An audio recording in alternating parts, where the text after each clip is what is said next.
नमस्कार दोस्तों, आप देख रहे हैं खबर एचपी और आइए वक्त हो गया हिमाचल प्रदेश के ताज़ा और बड़ी खबरों को जानने का। बताएंगे सभी खबरें एक एक करके एवं विस्तार से। उससे पहले आप हिमाचल प्रदेश के किस जिले से न्यूज को देख रहे हैं कमेंट बॉक्स में कमेंट करें। साथ ही सभी खबरों से अपडेट रहने के लिए चैनल को अभी सब्सक्राइब करें और बेल आइकन को जरूर दबाएं। तो दोस्तों चलिए शुरू करते हैं आज की पहली बड़ी खबरें।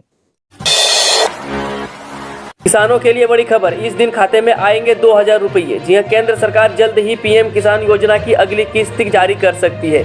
जानकारी के मुताबिक सरकार ने सभी आवश्यक कागजी कार्रवाई या दस्तावेज पूरे कर लिए हैं। सूत्रों ने कहा कि सरकार रुपये की 11वीं किस्त हस्तांतरित करने की संभावना है।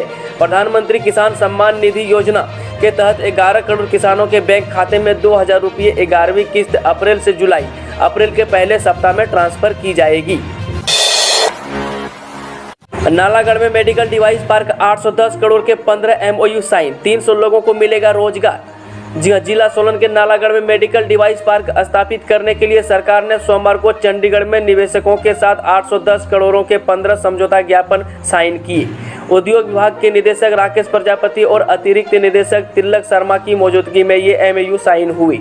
राकेश प्रजापति ने बताया कि मेडिकल डिवाइस पार्क 350 करोड़ की लागत से स्थापित किया जा रहा है। इसमें केंद्र सरकार 100 करोड़ की ग्रांट इन एड देगी। पार्क में centre of innovation and bio design भी स्थापित किया जाएगा। इसके लिए उद्योग विभाग जल्द PGI चंडीगढ़ के साथ MOU करेगा।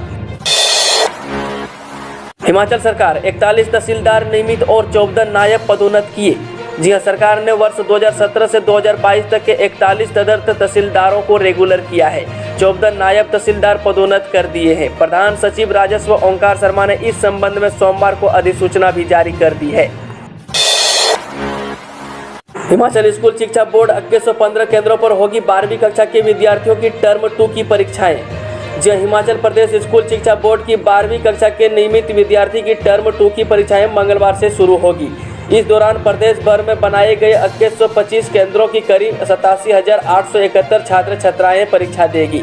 परीक्षाओं के दौरान नकल को रोकने के लिए बोर्ड प्रबंधन ने खासी तैयारी की है। हिमाचल प्रदेश स्कूल शिक्षा बोर्ड की टर्म 2 की परीक्षाएं मंगलवार से शुरू होगी। पहले दिन गणित विषय की परीक्षाएं होगी। परीक्षाओं की तैयारियों के संबंध में बोर्ड प्रबंधन ने तैयारियां पूर्ण कर ली है। स्कूल शिक्षा बोर्ड इस करीब 2125 परीक्षा केंद्र बनाए हैं। इसमें 85 महिला परीक्षा केंद्रों को सावित्री बाई फुले परीक्षा केंद्र का नाम दिया गया है। इन केंद्रों में अध्यक्ष और उपाध्यक्ष के तौर पर महिला स्टाफ को ही तैनाती दी जाएगी।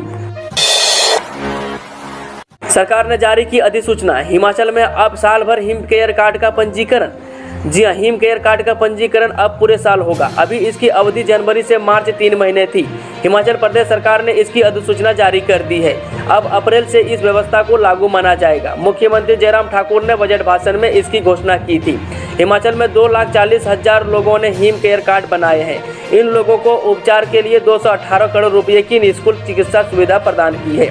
हिम केयर योजना में लोगों को हर साल अपने कार्ड रिन्यू कराने पड़ते थे। मुख्यमंत्री जयराम ठाकुर ने बजट भाषण में इसकी अवधि भी 3 साल करने की घोषणा की है। साक्षात्कार में नहीं पहुंचे पात्र अभ्यर्थी, पूर्व सैनिकों के कोटे से नहीं मिल रहे हैं शास्त्री, LT और JBT। जी हां, पूर्व सैनिकों के कोटे से भरे जाने वाले शास्त्री, भाषा अध्यापकों और JBT के पदों के लिए प्रदेश में पात्र पूर्व सैनिक नहीं मिल रहे हैं। मार्च माह में सैनिक कल्याण विभाग के रोजगार सेल्स में इन वर्गों के पदों के साक्षात्कार में पात्र अभ्यर्थी नहीं पहुंच पाए हैं। देश भर के किसी भी पॉलीक्लिनिक में इलाज से पहले अब पूर्व सैनिकों को नहीं लेनी होगी मंजूरी। जी भूतपूर्व सैनिक अंशदायी स्वास्थ्य योजना के लाभार्थी अब देश भर के किसी भी पॉलीक्लिनिक में उपचार ले सकेंगे। ECHS सेंट्रल ऑर्गेनाइजेशन ने बिना किसी झंझट के उपचार व रेफरल लेने की सुविधा दी है। अब प्रदेश भर के करीब 4 लाख लाभार्थियों को अन्य शहर में उपचार करवाने के लिए कोई दस्तावेजी संबंधी कार्रवाई नहीं करनी पड़ेगी। वे सीधे दूसरे शहर के ECHS पॉलीक्लिनिक में जाकर उपचार व रेफरल ले सकेंगे। हिमाचल हर स्वास्थ्य केंद्र में तैनात होंगे डॉक्टर समेत 3 कर्मचारी, विभाग ने सरकार को भेजा प्रस्ताव। जी हां, हिमाचल प्रदेश के सभी स्वास्थ्य केंद्रों में डॉक्टर समेत 3 कर्मचारियों का स्टाफ उपलब्ध रहेगा। इसमें 1 डॉक्टर, 1 फार्मासिस्ट और 1 नर्स की तैनाती की जाएगी। स्वास्थ्य विभाग ने इसका प्रस्ताव तैयार कर प्रदेश सरकार को भेजा है। हिमाचल की जनता को बेहतर स्वास्थ्य सुविधा मुहैया करने के लिए यह फैसला लिया गया है। मौसम, हिमाचल में 2 दिन बारिश बर्फबारी का अलर्ट, पश्चिमी विक्षोभ की सक्रियता से आएगा बदलाव। जी हिमाचल प्रदेश में मंगलवार को मौसम साफ रहेगा। 23 और 24 मार्च को मध्य और उच्च पर्वतीय 8 जिलों में बारिश और बर्फबारी का येलो अलर्ट जारी हुआ है। पश्चिमी विक्षोभ की सक्रियता से 23 मार्च से मौसम में बदलाव आने का पूर्वानुमान है। मैदानी जिला ऊना, बिलासपुर, हमीरपुर और कांगड़ा में 25 मार्च तक मौसम साफ रहने की संभावना है। हिमाचल युवा कांग्रेस के पूर्व अध्यक्ष मनीष ठाकुर ने दिया इस्तीफा, आम आदमी पार्टी में जाने की चर्चा। जी युवा कांग्रेस के पूर्व अध्यक्ष मनीष ठाकुर ने इस्तीफा दे दिया है। मनीष पावंटा से कांग्रेस टिकट की दावेदारी जता रहे थे। पार्टी में लंबे समय से उपेक्षा के चलते उन्होंने यह कदम उठाया है। अब उनकी आम आदमी पार्टी में जाने की चर्चा है। मनीष ठाकुर रोहडू से संबंध रखते हैं। सोशल मीडिया पर पोस्ट कर मनीष ठाकुर ने लिखा है कि पिछले 25 वर्षों के राजनीतिक और सामाजिक संघर्ष के बावजूद आज मैं कांग्रेस पार्टी की प्राथमिकता सदस्य से त्याग दे रहा हूँ। एनजीटी के आदेशों को चुनौती देने वाली हिमाचल सरकार की याचिकाएं खारिज। जी हिमाचल प्रदेश उच्च न्यायालय ने सचिवालय परिसर में निर्माण को लेकर नेशनल ग्रीन ट्रिब्यूनल आदेशों को चुनौती देने वाली राज्य सरकार की याचिकाओं को खारिज कर दिया है। राज्य सरकार ने एनजीटी के उन आदेशों को हाईकोर्ट में चुनौती दी थी जिसके तहत सचिवालय के एलर्जली भवन में दिव्यांग व्यक्तियों के लिए लिफ्ट और रैंप के निर्माण सहित मुख्य भवन सहित अन्य कार्यालयों का विस्तार करने की अनुमति के आवेदन को खारिज कर दिया था। इस मामले पर फैसला न्यायाधीश सबीना और न्यायाधीश सत्यन वैद्य की खंडपीठ ने सुनाया। राज्य सरकार की दलील थी कि एनजीटी के पास भवन निर्माण को नियंत्रित करने के आदेश पारित करने का अधिकार क्षेत्र नहीं है।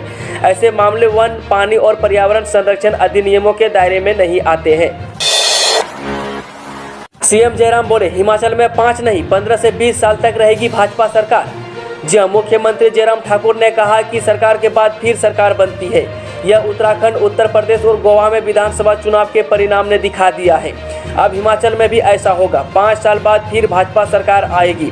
5 राज्यों के चुनावों के बाद कांग्रेस की उछल कूद बंद हो गई है। मुख्यमंत्री सोमवार को जिला मुख्यालय कुल्लू के अटल सदन में जनसभा को संबोधित कर रहे थे। हाईकोर्ट सिक्किम के विश्वविद्यालय से स्नातकोत्तर प्रार्थी हिमाचल में प्रवक्ता पद के लिए अयोग्य। जी हाँ, सिक्किम के विश्वविद्यालय से डिस्टेंस एजुकेशन मोड से अंग्रेजी में स्नातकोत्तर की डिग्री लेने वाले प्रार्थी को हिमाचल प्रदेश उच्च न्यायालय से राहत नहीं मिली है। हाईकोर्ट ने अंग्रेजी प्रवक्ता के पद के लिए उसे अयोग्य पाते हुए उसकी याचिका खारिज कर दी है। न्यायाधीश तरलोक सिंह चौहान और न्यायाधीश सीबी बारोबोलिया की खंडपीठ ने अपने निर्णय में स्पष्ट किया कि यूजीसी की ओर से कोर्ट के समक्ष दाखिल किए गए शपथ पत्र से यह स्पष्ट होता है कि यूजीसी ने सिक्किम मणिपाल यूनिवर्सिटी को दूसरी राज्यों में डिस्टेंस एजुकेशन मोड से स्नातकोत्तर की डिग्री के लिए दाखिल देने के लिए स्वीकृति नहीं दी है। राज्य सहकारी बैंक बीओडी बैठक, गृह सजा, फर्नीचर और उपकरण खरीद के लिए 10 लाख तक ऋण, जाने बड़े फैसले। जी हिमाचल प्रदेश राज्य सहकारी बैंक गृह सजा, फर्नीचर और उपकरण खरीद के लिए 10 लाख रुपये तक ऋण देगी। सोमवार को बैंक अध्यक्ष खुशीराम बलनाटा की अध्यक्षता में शांति स्थित बैंक परिसर में निदेशक मंडल की बैठक में कई फैसले लिए गए। कर्मचारियों के लिए 6ठे वेतन आयोग की सिफारिश भी लागू करने का फैसला हुआ। इसके अलावा सहकारी सभाओं, कृषक उत्पाद संस्थाओं, स्वयं सहायता समूहों को भी 10 लाख रुपये ऋण देने की योजना को मंजूरी दी गई। लोक सेवा आयोग के माध्यम से सहायक प्रबंधकों के 59, कनिष्ठ अभियंताओं के 2 पद भरने का निर्णय भी हुआ। बैंक से सेवानिवृत्त कर्मचारियों को देय ग्रेजुटी राशि को 10 लाख से बढ़ाकर 20 लाख रुपये भी कर दिया गया है। वहीं चलते हैं आज की आखिरी खबर। स्वास्थ्य विभाग, हिमाचल में कोरोना को लेकर सतर्क रहने की सलाह। जी हाँ, केंद्र सरकार ने राज्यों और केंद्र शासित प्रदेशों को कोरोना पर निगरानी की सलाह दी गई है। स्वास्थ्य सचिव अमिताभ अवस्थी ने बताया कि युवा, वयस्कों, बुजुर्गों और रोगियों को टीकाकरण अभियान जारी है। लोगों को बूस्टर डोज के लिए प्रेरित भी किया जा रहा है। दोस्तों, वीडियो थोड़ा भी पसंद हुआ तो वीडियो को लाइक, शेयर, चैनल को सब्सक्राइब जरूर करें और कमेंट बॉक्स में कमेंट करके बताएं कि आप न्यूज़ को किस जिले और पंचायत से देख रहे हैं।